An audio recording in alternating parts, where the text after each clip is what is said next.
And welcome to the Tom Clark Weekly Speed Report. I'm your host, Tom Clark, along with co-hosts Corey Carroll and Colton Jacobs, here to bring you weekly insight on all things NASCAR, with a review of past week's races and a preview of upcoming events on the NASCAR Sprint Cup Series schedule. Be sure to follow us on Twitter at TCW Speed Report. Email your questions to tcwspeedreport@gmail.com.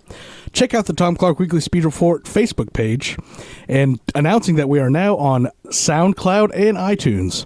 And I would like to welcome my co-hosts for the evening, Corey Carroll and Colton Jacobs.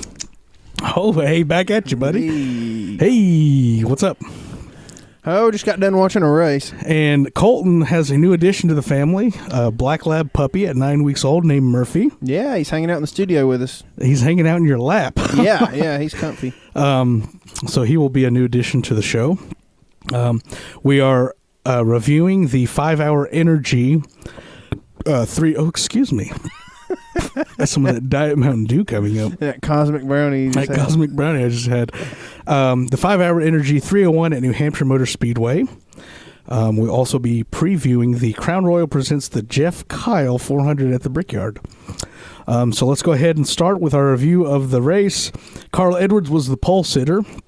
Also fastest in final practice. Yeah, he was fast all weekend. He was in top 5 in speeds all weekend. It was a Joe Gibbs weekend, pretty much all weekend. Mm-hmm. Led the first, led a total of 19 laps, had the early lead. Early caution came out for debris. Jeff Burton's had a idea that I thought he went a little, there's a lot of debris cautions for water bottles. And he said that NASCAR should mandate that each water bottle have the car number that it came out of. Yeah, they talked about that for a long time. I'd put 18 on all my water bottles. Yeah, that's about what it's going to take. Also referring to the eventual winner, Kyle Busch took the lead early. With that early caution at early on in the race, we saw some different pit strategies beginning to play out. Brad Keselowski with his Penske teammate Joey Logano came in early. We saw the players in the field: Keselowski, Kyle Busch, and Kevin Harvick kind of run the field. Lap 97, man, Alex Bowman, he was hot.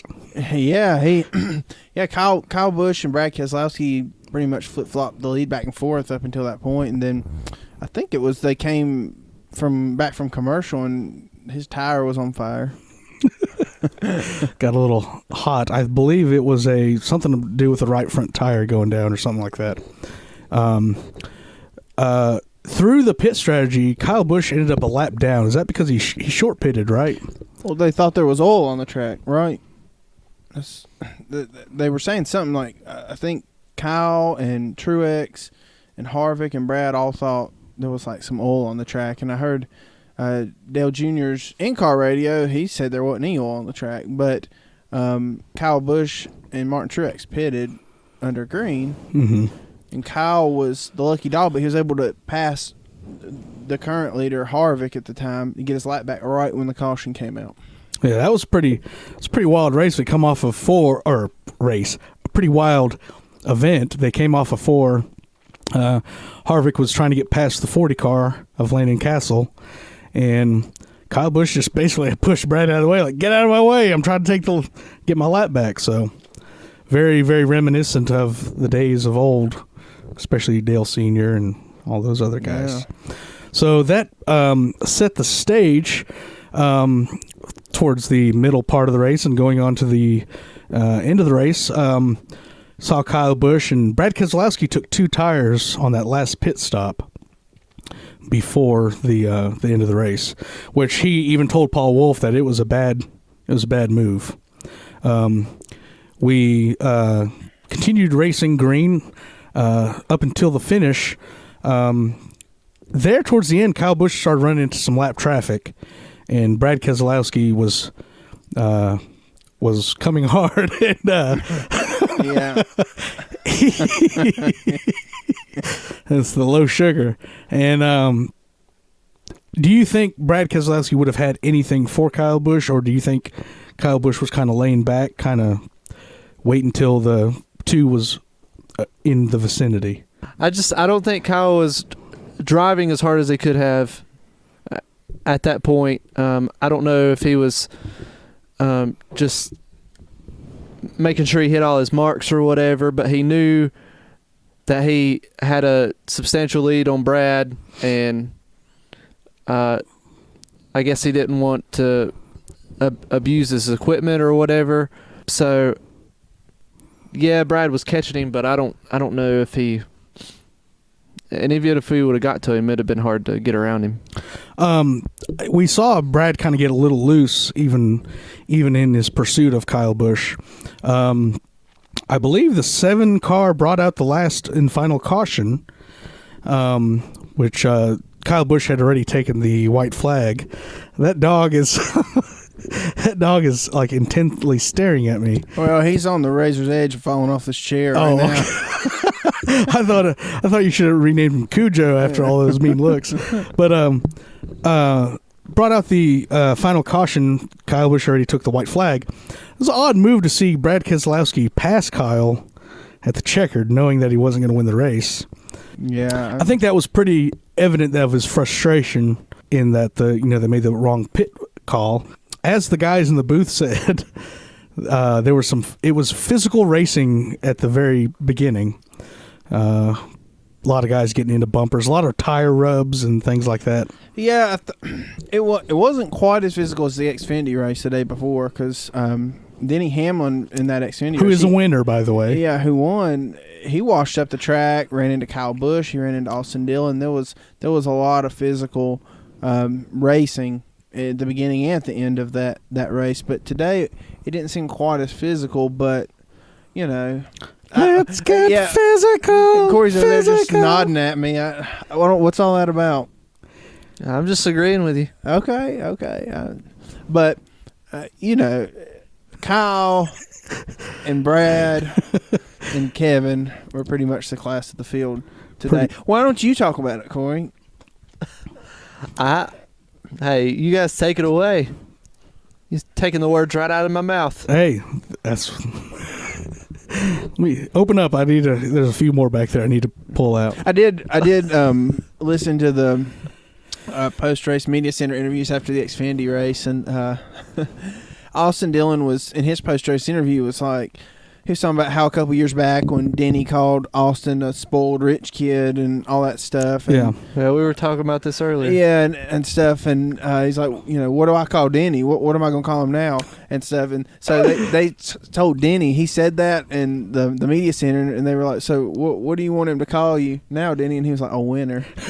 That's right. I was like, oh, well, it was crazy. Like Austin Dillon was going, yeah, he called me a spoiled rich kid back in Texas, and my last name's Dillon, not Childress, but he is my grandfather.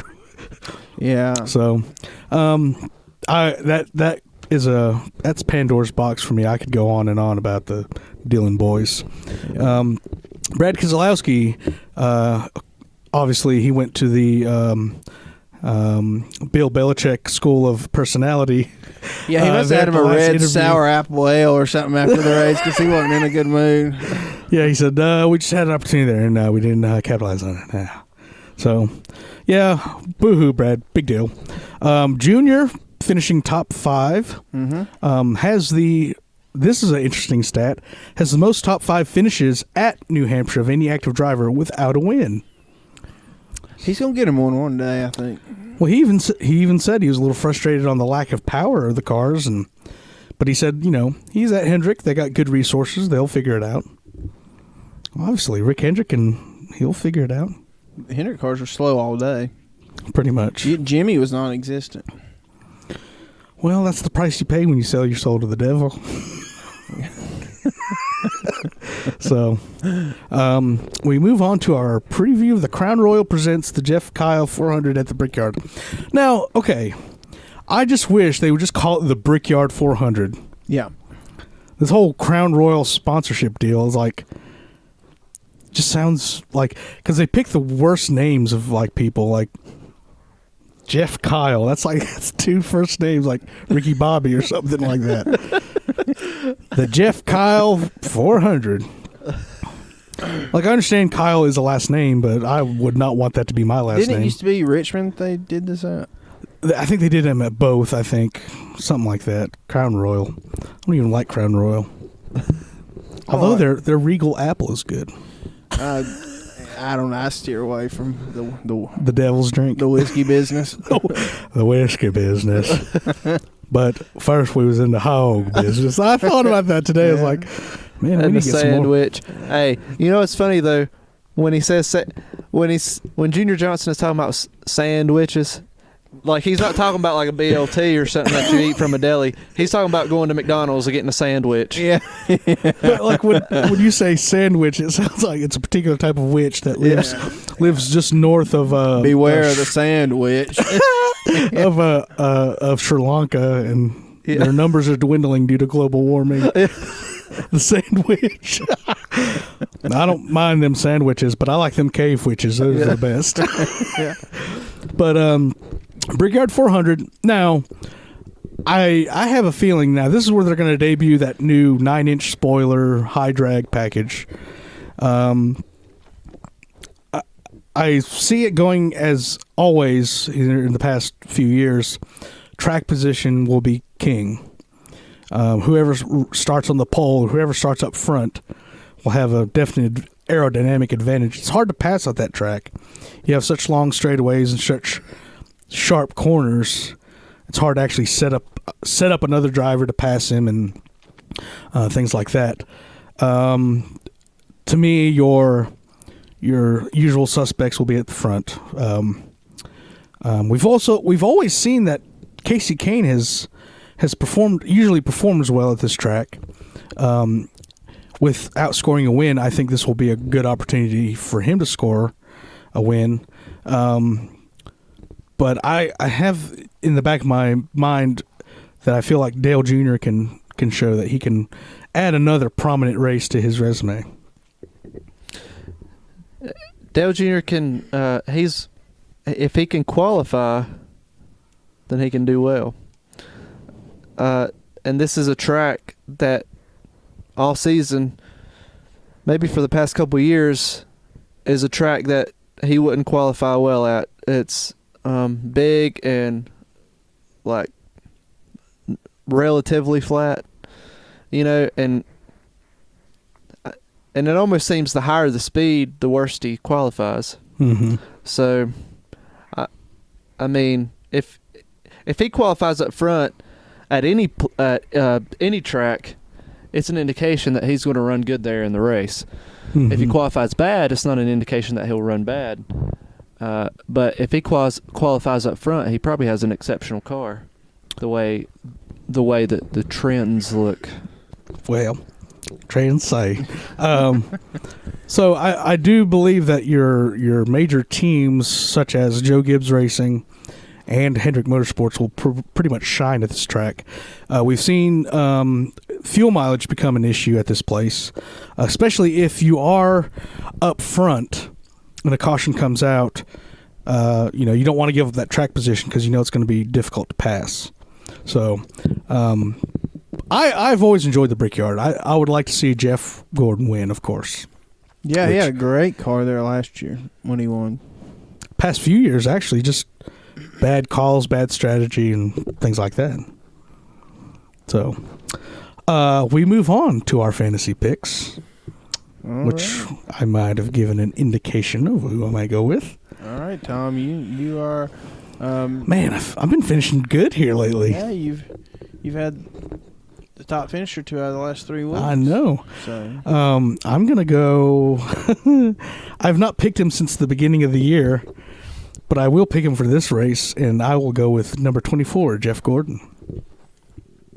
God, Tom, you are so far behind. Yeah, but like that is incredible. That's 215 points. But as That's like you not even picking in 5 races. yeah, I know. Man. But as you can see, like around Sonoma, like I made a crew chief change. Basically, this is what it. Since Daytona, actually, yeah. Sorry. Well, it's kind of hard not to pick Kyle Busch the way he's running, but I really don't think he's going to win 3 in a row. That's mainly the reason I'm not going to pick him. I think Kevin Harvick's going to win because he hasn't, he hasn't won since Phoenix. So and he's not won at this track since 2003. Yeah, so I thought he won in like 07 or 09 or something. I think Jimmy Johnson won in 2007. Oh. And 2008. And the rest of the races there. Pretty So much I'm going to go with Harvick. Mr. Carroll? I don't even know. I usually think about it before we pick. Well, you better get to thinking now. I can go ahead and just put Matt DiBenedetto in there for you, and we can call it a day. You could put Matt DiBenedetto in there for the rest of the season. I'll still win the thing. I'm so far ahead of, Tom anyway. Yeah. I could just quit right now and Tom wouldn't catch me. Probably not. I'm thinking between two drivers. One's obviously a more safer pick, and the other one's a little more of a wild card. And I'm not really sure who's going to run better here between the two.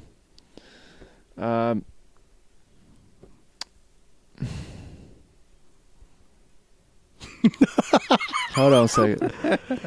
Well, who are they? No, I'm not going to do that. I'll pick. Okay, since I'm so far ahead, got so much breathing room, I'll go with my wild card.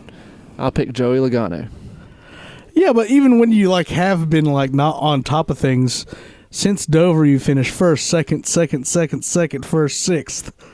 Yeah, I don't know how he So, survived with that. I don't sixth know, place finish. Yeah, if he wins the thing, I will quit. Yeah, because I didn't think Kenseth was going to be. I was like, I'm definitely going to be able to gain some ground, and I dang lost ground by 8 points. So, I mean, Corey's worst finish is 40th, and that only happened once. who was your other pick, Jimmy? Yeah. I've had, my first 3 starts were 33rd, 38th, and 42nd. Yeah, you finally got that win. But That's right. That's when I started realizing, man, I got to pick the favorite here. yeah, well, no, you didn't realize. Then you went back to bad finishes, but I don't know. Yeah. The last person to win that wasn't a Busch or a junior was Jimmy Johnson at Dover. A Busch or a junior. Yeah, Wait, is it too late to change my pick? Yes. Because the pick is in, man. What? I was the last pick. All you have to do is change the number. All right. Because I don't think that was my backup. No, look, because something reminded me over here on the race winners. And for some reason, I got Joey Logano stuck in my head, but that wasn't it. It was Kurt Busch. Oh. All right, so Kurt. Kurt. So now if Kurt wins, conspiracy time for Tom. Conspiracy theory. Joey will win now. Shadow government. Yeah. Corey's with the shadow government. Yeah. So, very interesting fantasy picks. Obviously, I probably will not win the championship this year. We move on to Mr. Corey Carroll for our trivia round. We need a bell, like a ding, ding, ding. Ding, ding. Like every time someone gets it. We have What's that.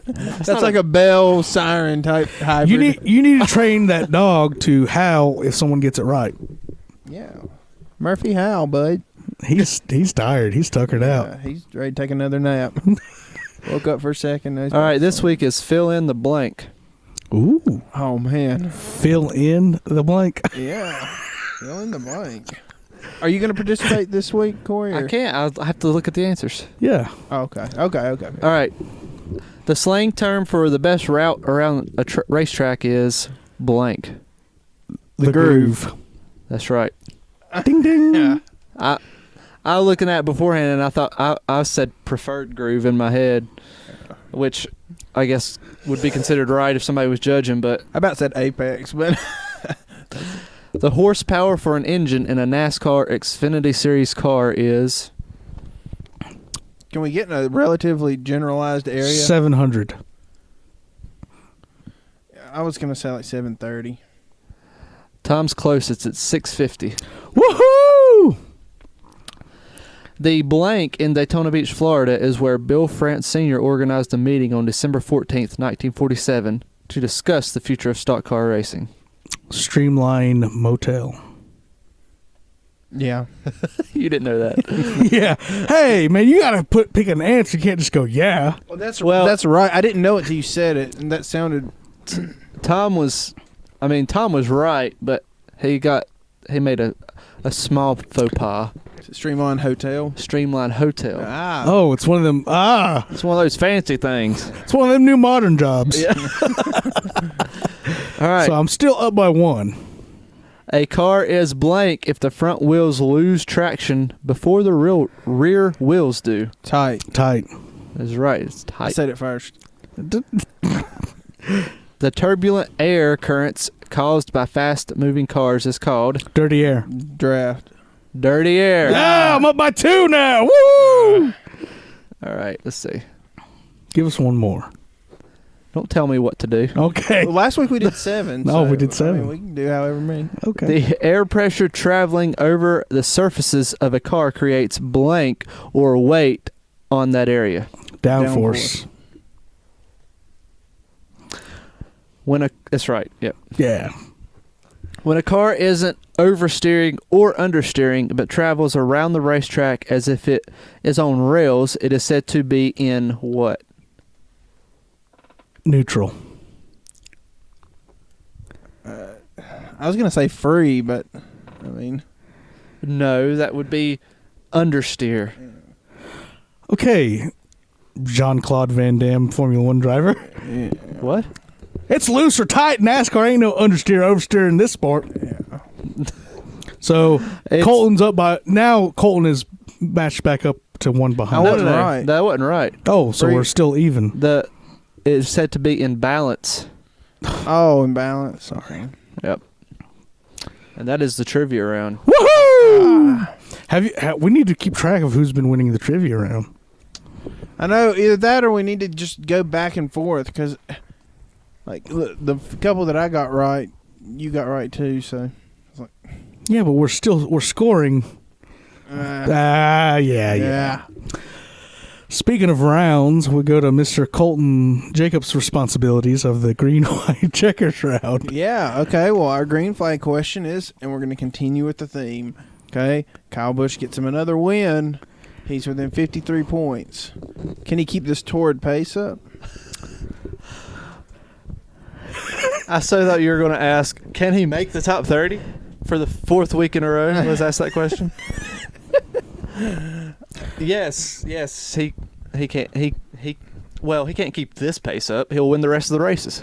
Yeah. But he'll do well enough to make the chase and be a 2nd or 3rd seed. Yeah. I agree. Pending any major malfunctions from here till the chase, I think he should be good to go. All right. Well, our white flag question is Jimmy Johnson finished outside the top 25 today. I'm not quite sure if he got back. Will he make the top 30? Well, I'm not quite sure if he finished on the lead lap. I know he was lapped down for some time, but was that cause for concern with New Hampshire being a chase race? No, because they lead the active drivers in amount of wins so far with 4. I think they're just basically playing science project. They're just trying new stuff, trying new setups. There's no need for them to really. I mean, yeah, I know they would like to win, but with this new format, I mean, they're comfortably in. I think they're just playing science experiment. It's cause for concern for the other drivers because what's going to happen with him performing so poorly this week is they're going to put a lot of effort into improving that when they come back in September, and they'll be twice as good. They'll be twice better than everybody else, and probably end up winning the thing. And even if it was a situation where they're just not going to run good at New Hampshire just because they don't have an idea about that place, like Tom said, he's going to more than likely be the top seed going into the chase, so he's not going to have to worry about not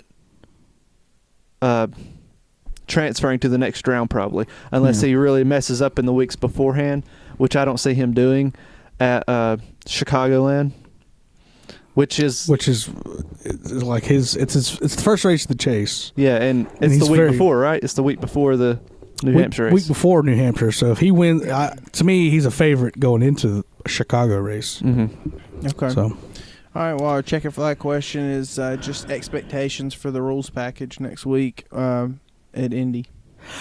From what I know, it is deemed a high drag package with a 9-inch spoiler, which will be odd to see because I know the top end of that will be clear Lexan because you can't have 9 inches of spoiler and be able to look in your mirror and see anybody coming. So I think the front radiator pan will be bigger.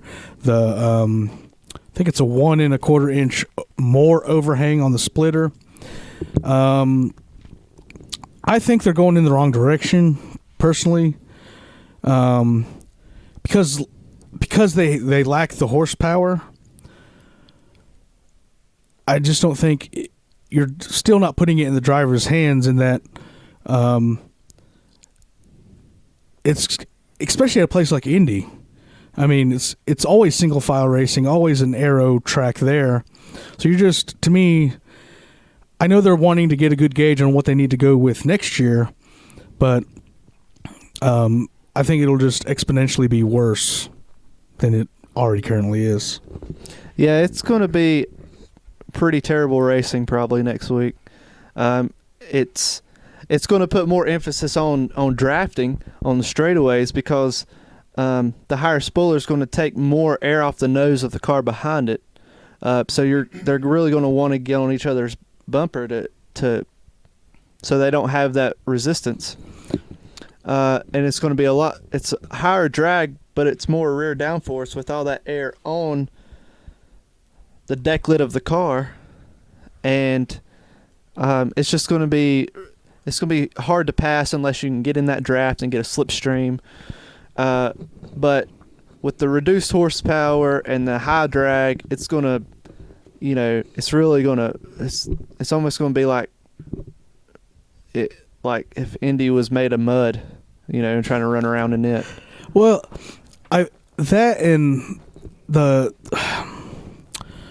Brian France did say something about they want to see more drafting, but to me, drafting at places that are like 1.5 mile tracks, your big tracks like Michigan, California, and Indy, and Pocono, to me that shouldn't be a factor.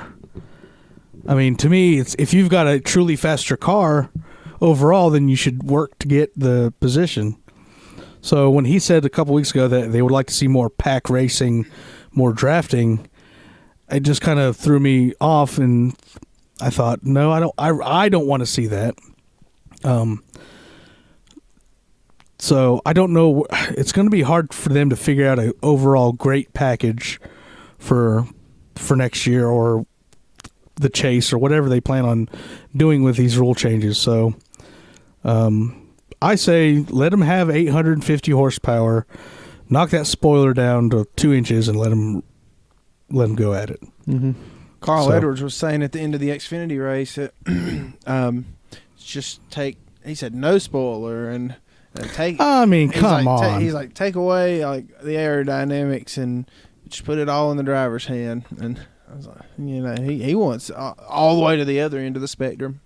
Well, I mean, coming from his background in modifieds and sprint cars and things like that, yeah, I could see. But I mean, that's completely different types of. There's always going to be aerodynamics no matter what. I don't care if you make these cars out of cereal boxes. There's going to be an aerodynamic factor. It's just, I don't know. It's just so. And another thing too, I've thought about. No matter what you throw at these teams, they're going to figure out a ways around it. So I really don't know. I think they should. I don't know. I think they should need to go to dealerships and buy cars. Just let them run. Run what you brung. Duct tape numbers on the sides.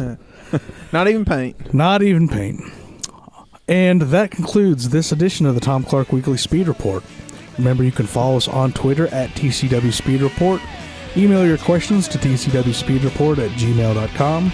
Check out the Tom Clark Weekly Speed Report Facebook page. And a quick announcement that we are now available on iTunes and SoundCloud.